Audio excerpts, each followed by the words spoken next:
Hello guys and welcome back to MS Tech Tutorials, and in today's video I'm going to be showing us how to fix the Vanguard error 57 for League of Legends, and let's get straight into the video.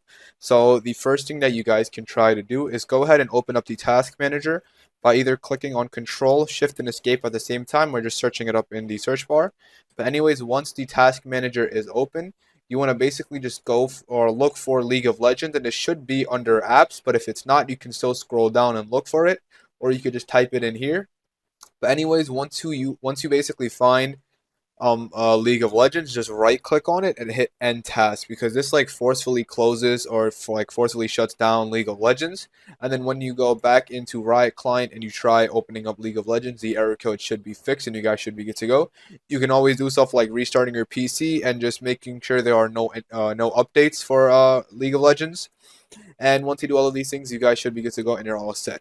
So that is it for the video. Thank you guys for watching. Make sure to give the video a thumbs up, subscribe to the channel, and have a great day.